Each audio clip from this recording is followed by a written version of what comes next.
Olá pessoal, tudo bem? Eu sou Carlos Sanqueta, professor e pesquisador, membro do IPCC, painel intergovernamental sobre mudanças climáticas, que é uma entidade científica que reúne os cientistas de todo o mundo. Tenho uma atuação desde 2010 nessa entidade. E também tenho participado das COPs, das Conferências das Partes sobre Mudanças Climáticas, como delegado brasileiro e também como observador. Eu sou especialista em projetos de crédito de carbono, na elaboração desses projetos e também conheço o mercado de créditos de carbono. Estou aqui sempre para compartilhar com vocês conhecimentos, matérias, comentários, fazer considerações acerca de assuntos atinentes ao mercado de carbono e aos projetos de crédito de carbono, para que vocês possam participar, como profissionais desse importante mercado, dessa importante atividade profissional. Então temos sempre aqui trazido assuntos seguidamente para que possamos analisar. Bem, hoje nós vamos falar de um assunto, já repercutimos em outros momentos, mas de um assunto que é muito importante nesse momento. Talvez a modalidade mais importante de projetos de crédito de carbono que existe hoje para o Brasil e talvez até para o mundo, que são os projetos RED. Os projetos RED, nós já falamos sobre ele, mas nós vamos agora detalhar alguns pontos que sempre ficam, na mente aí dos nossos colegas que querem desenvolver projetos aqui no Brasil, particularmente com os projetos de conservação florestal, os projetos RED. Então nós vamos detalhar aqui alguns pontos marcantes, alguns pontos-chave, para essa tipologia de projetos. Ok? E é importante dizer aqui que nesse meu perfil, nesses nossos vídeos, eu te ensino como faturar alto. Essa é a ideia, que você possa ganhar profissionalmente e também financeiramente, de tal forma que você possa então faturar alto nesse mercado bilionário de crédito de carbono, mesmo começando do zero, ou seja, mesmo que você não tenha nenhum conhecimento, que você não saiba nada sobre esse assunto, que você esteja iniciando o seu conhecimento nessa matéria, você pode sim começar e pode aprender muita coisa e desenvolver projetos, atuar nessa área, perfeito? Então, lembre aqui que eu te ensino esse caminho para você entrar no mercado, faturar alto nesse mercado bilionário de crédito de carbono, mesmo que você não tenha nenhuma experiência, mesmo começando do zero. Essa é a nossa ideia, de sempre compartilhar, de poder levar, disseminar o conhecimento a todo mundo. Então nós vamos falar aqui um pouco de alguns pontos em particular. Vamos detalhar um pouco essa questão do RED, que interessa a muita gente, e acredito que a maior parte dos interessados nesse mercado tem aí uma ponta de interesse nos projetos RED. Mesmo quem trabalha com outras tipologias ou pretende trabalhar com energias renováveis, com resíduos, dejetos, com processos industriais, outros tipos de projetos, os projetos RED estão sempre tilintando na nossa mente, Então devemos abordá-los sem sombra de dúvida, particularmente por Brasil, que o Brasil é um país florestal por excelência. Ele tem a segunda maior área de florestas do mundo, e a maior floresta tropical do mundo. Segundo, porque a Rússia, a Federação Russa, tem a maior área de florestas do mundo, mas o Brasil detém 12% da área de florestas no mundo, então é uma área bastante importante, por volta de 12%. Então é muito expressiva a nossa participação nas florestas do mundo. Então o Brasil é um país do agro, é um país das águas, é um país de belezas naturais, mas é o país das florestas, e nós devemos então valorizar as nossas florestas, e aí temos uma oportunidade com os projetos RED. Afinal, vamos ver aqui os pontos mais marcantes sobre a questão RED. Primeiro, o que é RED? Vamos explicar isso. REDD, são 4 letrinhas. E nós temos 3 variantes. O REDD, o REDD+, e o REDD++. Temos 3 caminhos aí, 3 opções, digamos assim. 3 vertentes. Então vamos explicar essas diferenças. Vamos falar também sobre a posição, sobre o posicionamento, a inserção do RED no mercado de carbono. Ele faz parte atualmente do mercado voluntário de carbono, então nós vamos falar sobre isso também. Okay? Vamos falar aqui sobre o que visam os projetos RED, a que eles endereçam, no que eles se inserem, em que contexto eles se inserem, quais são os seus propósitos, o que um projeto RED faz, o que ele visa. Vamos falar sobre isso também. E onde ele se aplica, em que região do país. É possível fazer um projeto RED fora da região amazônica? Eis a questão. Vamos analisar isso. Vamos falar aqui também sobre projetos individuais, projetos em propriedades rurais, de proprietários particulares ou até de áreas públicas, e também o chamado RED jurisdicional, que são projetos agrupados em grandes regiões, projetos de grandes extensões, por exemplo, do estado inteiro, do Acre, o do Tocantins, né, o do Mato Grosso e assim por diante. Projetos RED jurisdicionais. Tá? Nós vamos falar um pouco também sobre isso. Vamos fazer também considerações acerca da escala. Qual é a escala, qual a área mínima para fazer um projeto? O que gera realmente bastante crédito em termos de escala? Né? Quais são as escalas compatíveis, né, com projetos RED? Tá? Vamos falar também sobre isso. E vamos também comentar acerca dos estudos básicos necessários para elaborar um projeto RED. Nós precisamos fazer alguns estudos anteriores, básicos, que é o inventário florestal, o diagnóstico social e também o levantamento da biodiversidade, com fauna e flora. Esses 3 pontos são bastante importantes também e que precedem, né, a elaboração, a estruturação no nosso projeto RED. Vamos falar também ainda aqui sobre quantos créditos são gerados pelos projetos RED. Quantos créditos geram os projetos RED? Né? Vamos falar sobre isso. E também o período de acreditação. Por quantos anos eu posso fazer o meu projeto RED? Okay? São várias perguntas que com certeza vocês têm muito interesse em esclarecer, né? Que sejam respondidas essas perguntas. Então vamos tentar esclarecer isso ao máximo possível aqui no nosso vídeo. Ok? Então é isso. Vamos tratar desses assuntos. Lembrando aqui que no meu perfil, né, eu te ensino como faturar alto no mercado bilionário de créditos de carbono, mesmo começando do zero, ok? Então essa é o nosso lema aqui, ok? Então vamos focar aqui agora em projetos RED para que você possa se inserir nesse mercado. Muito bem. Então, primeiro, o que é RED? É uma sigla, né? Um acrônimo de 4 letras. Redução de emissões por desmatamento e degradação florestal. Que é, em inglês, Reducing Emissions from Deforestation and Forest Degradation. Então, é redução de emissões. Emissões de quê? De gases de efeito estufa. Né? Os principais gases de efeito estufa são o CO2, dióxido de carbono, o CH4, o metano e o N2O, óxido nitroso. Mas temos outros gases, mas principalmente o CO2 e uma parte também de metano, mas principalmente dióxido de carbono. E esse mecanismo RED foi criado há uns anos atrás, né? Veio evoluindo ao longo das COPs, das conferências das partes da ONU sobre mudanças climáticas, até os dias atuais, sendo um dos principais tipos ou tipologias de projetos no mercado de créditos de carbono hoje para o mercado voluntário. Ok? Então, RED é isso. E visa exatamente conservar as florestas para evitar as emissões de gases de efeito estufa. Então é isso que é RED. Ok? E quais as diferenças então entre RED, RED Plus e RED Plus Plus? Bem, RED é o conceito mais geral, inclusive nasceu com 3 letras somente. RED, redução das emissões por desmatamento. Logo ganhou uma outra letrinha, uma 4ª letra de degradação, para evitar não só o desmatamento, mas também a degradação florestal. Ok? E o RED Plus é o que se usa principalmente nos dias de hoje. Ele evoluiu não só para considerar a conservação da floresta, a evitação da emissão, mas também o manejo florestal, o incremento dos estoques de carbono, a conservação de todo o contexto da biodiversidade, né, impactos positivos às comunidades. Então, com um contexto mais amplo que só a conservação e a evitação da degradação da floresta. Então, esse conceito mais amplo é o que se conhece hoje no arcabouço de RED Plus. E RED Plus Plus envolve um pouco mais, ele não é muito usado hoje esse conceito, ele surgiu, ele existe, né, que é o conjunto das atividades florestais conectadas com outras atividades de uso do solo numa determinada região, que envolve pecuária, agricultura, outras atividades em conjunto que visam reduzir as emissões de gases de efeito estufa. Mas hoje a maioria dos projetos, né, que nós temos no Brasil e no mundo são de RED Plus, ok? A maioria é assim. E nós podemos praticar a conservação e o manejo florestal. Então muita gente me pergunta, é possível fazer um plano de manejo madeireiro num projeto de crédito de carbono RED? A resposta é sim, essa resposta é muito importante, ok? Então temos aí dois pontos já esclarecidos, né? Bastante importantes.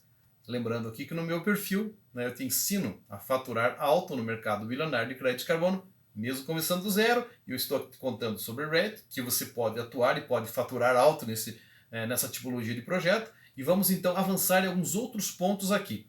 O terceiro ponto é mercado de carbono. E como que o RED se encaixa? Bom, o mercado de carbono surgiu, né, voluntariamente e depois migrou para o mercado regulado, que foi definido pela Convenção Quadro de Mudanças Climáticas, lá depois da Rio 92, em 1994. Vem o Protocolo de Kyoto, estabelecendo metas para os países industrializados reduzirem suas emissões e cria mecanismos de mercado. Esse mercado foi chamado de mercado regulado e ele perdurou até 2020. Agora nós estamos, né, por vias de regulamentar o outro acordo mais recente a partir de 2015, que é o Acordo de Paris. Okay? E lá tem mecanismos de mercado que devem continuar com uma perspectiva parecida aí com o que nós tivemos no acordo no Protocolo de Kyoto, mas ainda não temos todas as diretrizes, todas as regulamentações. E uma vez que houve um certo vácuo nesse mercado regulado, o mercado voluntário, que é aquele que não tem essas conexões com os acordos internacionais sobre o clima global, e é assim uma iniciativa mais das organizações que querem reduzir, querem compensar suas emissões para contribuir com a causa climática, né, com a mitigação climática. Então esse mercado voluntário evoluiu hoje o principal mercado que nós temos de crédito de carbono no mundo, principalmente no âmbito internacional, e temos também várias iniciativas nacionais, inclusive aqui no Brasil.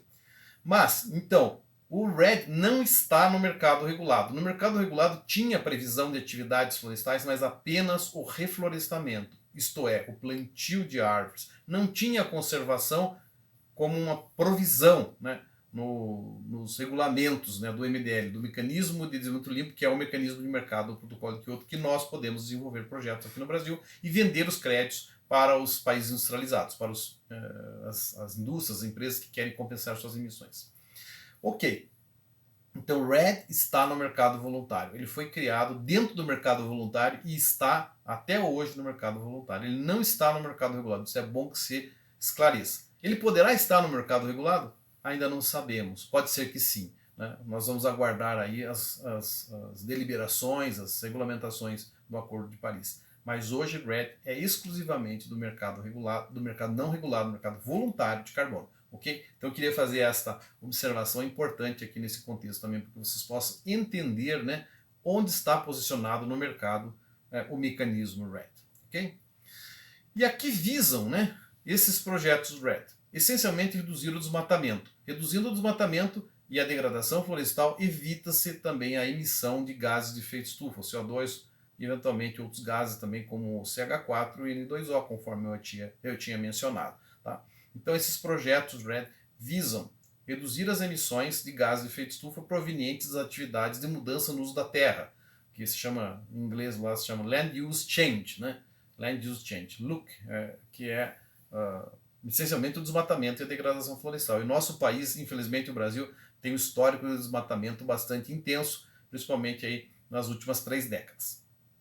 Ok, então esses projetos visam isso, mas não só isso, visam conservar a biodiversidade, conservar outros atributos ambientais e também as comunidades que estão afeitas, que estão ligadas, né, a esta área florestal protegida pelo projeto RED. Então esses projetos RED visam dar também os chamados co-benefícios. Né? Os benefícios podem ser os climáticos, os de biodiversidade e os sociais, ou seja, de comunidades, das pessoas, né, que residem, que moram, né, naquela região alvo do projeto ou na sua circunvizinhança. Então esses projetos visam, obviamente, reduzir emissões, gerar crédito de carbono, mas também prover co-benefícios. Esses co-benefícios valorizam esses projetos. Né? Então é algo muito positivo do ponto de vista climático, mas também do ponto de vista ambiental mais amplamente, né? Mais lato sensu, e também traz benefícios sociais, né, às comunidades. Benefícios que podem ser de diferentes conotações, né? Benefícios à saúde, benefícios à educação, ao empoderamento feminino, né, ao cuidado com os idosos, com os jovens, com as crianças, enfim, tudo isso tem que ser, né, colocado, defendido dentro do projeto. Então esses projetos visam mais do que carbono, visam além desta questão carbono. Ok, então esses projetos RED visam isso. Ok? Não esqueça lá, né, que no meu perfil te ensino como faturar alto no mercado bilionário de créditos de carbono, mesmo começando do zero, né? Para que você possa entrar nesse mercado, você precisa de conhecimento. E nós estamos aqui para te dar esse conhecimento, para trazer informações úteis para que você possa, sim, atuar. Você, profissional das mais diferentes áreas, possa atuar nesse mercado importante, possa ser, sim, beneficiário desse importante mercado. Bem, falando de Red ainda, né, nós estamos aqui repercutindo, estamos refletindo, né, estamos analisando o caso Red, que é muito importante hoje nos dias atuais para o Brasil, para o mundo, né? E vamos ver agora aqui alguns outros detalhes, alguns outros pontos importantes. Onde se aplicam esses projetos? Bom, se nós pensarmos no mundo tropical, né, principalmente nos países tropicais, ele foi desenvolvido com essa intenção de proteger as florestas tropicais. Mas você pode desenvolver em outras regiões do globo, pode ser em regiões subtropicais, eventualmente tem outros, mas essencialmente nas regiões tropicais. No Brasil, nós podemos dizer que esses projetos se aplicam principalmente à região amazônica. Por quê? Porque lá tem uma pressão mais forte de desmatamento. E lá nós temos uma floresta muito grande, né, com uma pressão forte, né, por fronteira agrícola, etc. Né? Então lá nós temos exatamente o objetivo, né, de proteger essas áreas, né, e pagamento, dando um pagamento por serviço ambiental, carbono e outros co-benefícios, conforme diz, protegendo essas florestas para que os proprietários e os beneficiários da região possam então ter uma renda decorrente da floresta e não provoquem desmatamento. Então se aplica principalmente na Amazônia. É possível desenvolver projetos no Cerrado? Sim, é possível. É possível. Né? Mas nós temos que ter em mente que o Cerrado tem menos biomassa, menos carbono estocado. Um hectare de floresta amazônica pode ter entre 500 e 700 toneladas de CO2 equivalente por hectare, né? Certo? Assim, estocado, né? Nós primeiro calculamos a biomassa, depois o carbono e o CO2 equivalente. Tem uma métrica, né? Mas basicamente esses são os números. No Cerrado isso pode ser menos da metade, tá? Depende, porque o Cerrado também é algo que, né, tem variações fitofisionômicas. Evidentemente também na floresta amazônica tem essas variantes, né? Pode ser 500, pode ser 700, pode ser mais, pode ser menos. No bioma cerrado, esses valores caem, né, significativamente. Poderia ser feito também na Caatinga, mas também caem, até mais que no Cerrado. Poderia fazer na Mata Atlântica, né, mais difícil. Por quê? Porque as regiões que são mais afeitas aos projetos RED são aquelas que têm altas taxas de desmatamento histórica, principalmente nos últimos 15 anos. Então não é o caso da Mata Atlântica, que já teve um histórico mais amplo, aí, mais pretérito, né, de desmatamento em outras épocas, que não essas épocas recentes. O desmatamento recente é muito importante para a aplicação de RED. Okay? Então isso é muito importante. Primeiro Amazônia, depois podemos fazer Cerrado, Pantanal, talvez Caatinga dê também, né? Temos que analisar caso a caso, e mais difícil nos biomas Pampa e Mata Atlântica, dado já o histórico de desmatamento mais antigo, por assim dizer. Ok? Então, bem importante isso. Vamos ver agora um outro ponto aqui nessa nossa conversa. O próximo ponto é o projeto individual ou jurisdicional. Nós podemos fazer projetos RED em áreas privadas. Então, digamos que eu tenho uma área lá na Amazônia de 50 mil hectares. Eu posso fazer meu projeto, tudo bem. Mas eu tenho que ter regularidade da terra, eu tenho que ter regularidade ambiental, eu tenho que ter algumas condicionantes básicas. Um dia, ainda num próximo vídeo, eu vou falar dos documentos e das condicionantes necessárias para um projeto RED. Me aguardem que eu vou falar mais detalhadamente sobre isso num próximo vídeo. Mas se eu tiver uma unidade de conservação, por exemplo, estadual, uma RESEX, né? RESEX Rio Preto Jacundá, lá em Rondônia, é possível fazer um projeto RED? Perfeitamente. E a comunidade pode fazer a gestão com empresas, com concessionários e com anuência do Estado. Então, nas áreas públicas é importante ter a anuência do órgão ambiental, do órgão estadual, do órgão federal, né, se for uma unidade de conservação federal. E em terras indígenas também é possível, desde que tenha anuência, né, do poder público, né, da FUNAI, etc. E tem, inclusive, né, projetos RED em áreas indígenas, ok? Então, também é importante dizer isso. Todas essas áreas denotam, né, projetos individuais. Uma terra indígena, um projeto particular de um fazendeiro, uma área RESEX, né, etc, etc. Tá? Poderia ser várias propriedades e vários proprietários. Pode ser um projeto agrupado. Isso é possível também. Group project. Você pode fazer várias propriedades juntas, né, e fazer um projeto único para dar escala. Depois eu vou falar um pouco mais sobre a questão escala.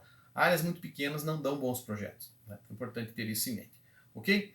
Bom, o jurisdicional, o que é? Jurisdicional é quando um estado, uma região, até mesmo um país pode desenvolver um único projeto agrupando todas as áreas né, de interesse para desenvolver um grande projeto numa área extensa. Por exemplo, o Acre, né, tem essas iniciativas, Tocantins, Mato Grosso, alguns estados que estão iniciando, estão fazendo as iniciativas jurisdicionais para ter projetos não salpicados assim, né, mas projetos que abrangem grandes regiões. Isso gera um certo conflito entre o interesse do individual e o interesse coletivo do Estado, enfim, né, gera aí certas questões que precisam ser, né, resolvidas, que não estão muito bem resolvidas, porque o jurisdicional remete ao controle, à gestão do Estado, e o projeto individual ao interesse do proprietário, que quer preservar o seu direito, né, de ter seus créditos de carbono, fazer o seu projeto individualmente, sem interferências de outrem, né, do Estado, etc.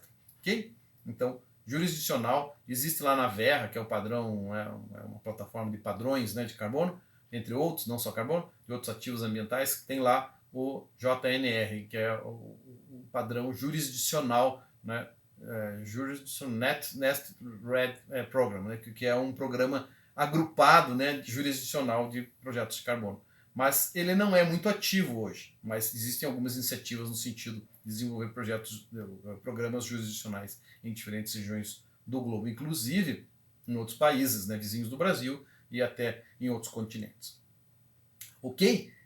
Tá bacana, né? Muitos assuntos interessantes aqui, né? Aprofundando o RED, né? Porque eu quero te ensinar como você vai atuar, como você vai faturar nesse mercado bilionário de crédito de carbono, né? Para que você possa ser um profissional atuante e ganhe com isso, né? Mesmo que você não tenha nenhum conhecimento, mesmo começando do zero. Então esse é o nosso lema, esse é o nosso objetivo, não esqueça. Um pouco mais sobre o assunto, RED, né? A questão escala. Projetos RED, né, normalmente tem que ser numa certa escala porque existem custos associados, custos fixos. Então se você faz um projeto de 10 mil hectares ou de 50 mil hectares, os custos não são assim tão diferentes. Os custos de inventário florestal, diagnóstico social, né, fauna e flora, validação e verificação, que são as auditorias de terceira parte, elaboração do projeto e tudo mais, você vai gastar quase a mesma coisa. Quanto que eu gasto? Você pode gastar lá 1,5 milhão, 2 milhões no primeiro ano. Depende muito do seu projeto, da sua região, do tamanho da sua área, né? Então você vai gastar mais ou menos isso, pode ser até mais, né? Dependendo das circunstâncias. Muito bem, então um projeto com 10 mil, de 50 mil não tem tanta diferença assim de custos, então é melhor fazer um projeto com maior escala. E um projeto de 10 mil hectares você paga, possivelmente está ali no limite. Até 20 mil hectares a gente usa como referência. Ah, então uma área de 5 mil não dá? Não dá, dificilmente dará. A não ser que ele esteja numa situação especial. Quais são as situações especiais? Está num foco muito intenso de desmatamento, ou então você tem uma autorização para desmatamento, ou seja, comprova que você tinha intenção de desmatar. Aí você vai usar uma abordagem chamada APD, que é a Avoided Planned Deforestation. Essa abordagem gera mais créditos e antecipa créditos normalmente. Ao passo que a normal, pela taxa histórica de desmatamento, é a abordagem AUD, Avoided Unplanned Deforestation, que usa as taxas históricas de desmatamento nos últimos 10 ou 15 anos. Ok? Muito bem, então a questão escala é muito importante. Um projeto de 2, 3 mil hectares não dá. Então você pode agrupar, eu conheço um projeto, eu trabalhei num deles, que agrupa várias propriedades para dar escala. 20 mil, 30 mil, 50 mil hectares começa a ficar interessante, principalmente em regiões com bastante desmatamento e dentro do arco do desmatamento, né, especialmente. Ok, então falamos da escala aqui. Os estudos básicos nós já mencionamos aqui. O inventário florestal, né, é uma atividade muito importante para definir os estoques de carbono na floresta. Então você tem que fazer o inventário florestal com amostragem, né, com mensuração florestal, identificação das espécies, quantificação dos diâmetros, das alturas, calcular as variáveis, biomassa, carbono, CO2 equivalente, né, e fazer os cálculos. Eu mesmo, junto com colegas, somos autores de um livro de inventário florestal. Então também, né, fica aqui a nossa divulgação do nosso livro, né, na 4ª edição, né.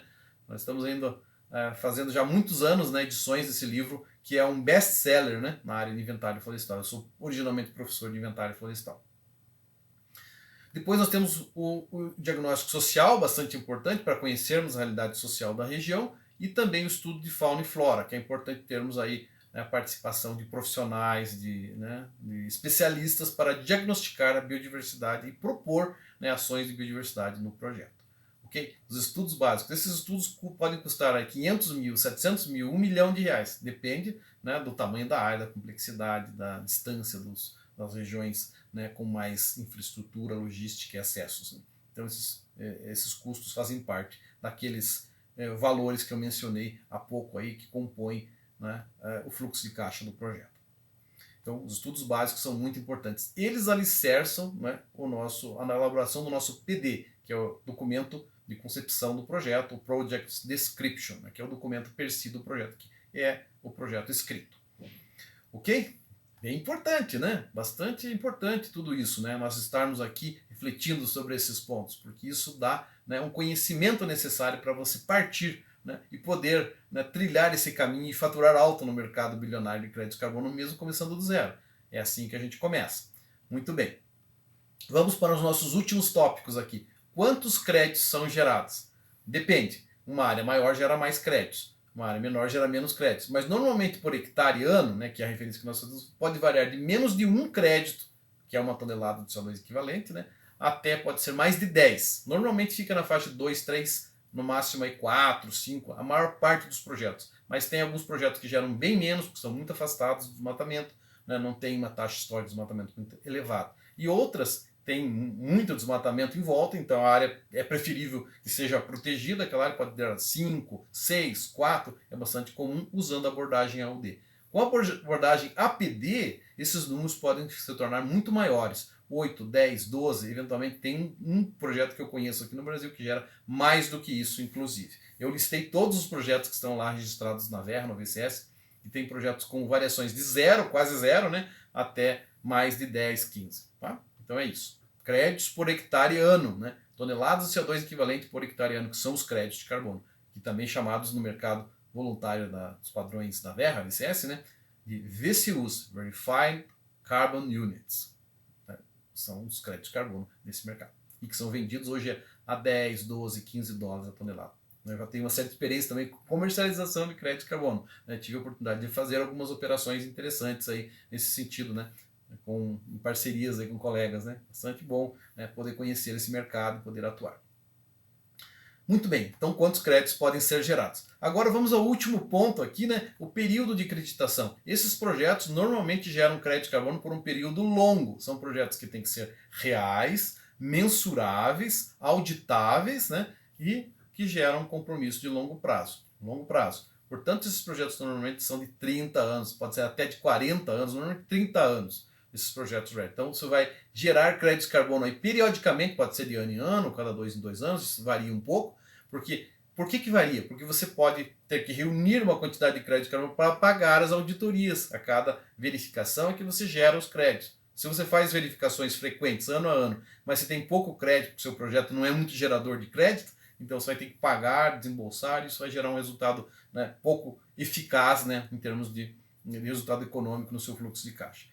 Mas podem ser anuais, bianuais ou até trienais, né, e assim por diante. Depende da característica do seu projeto.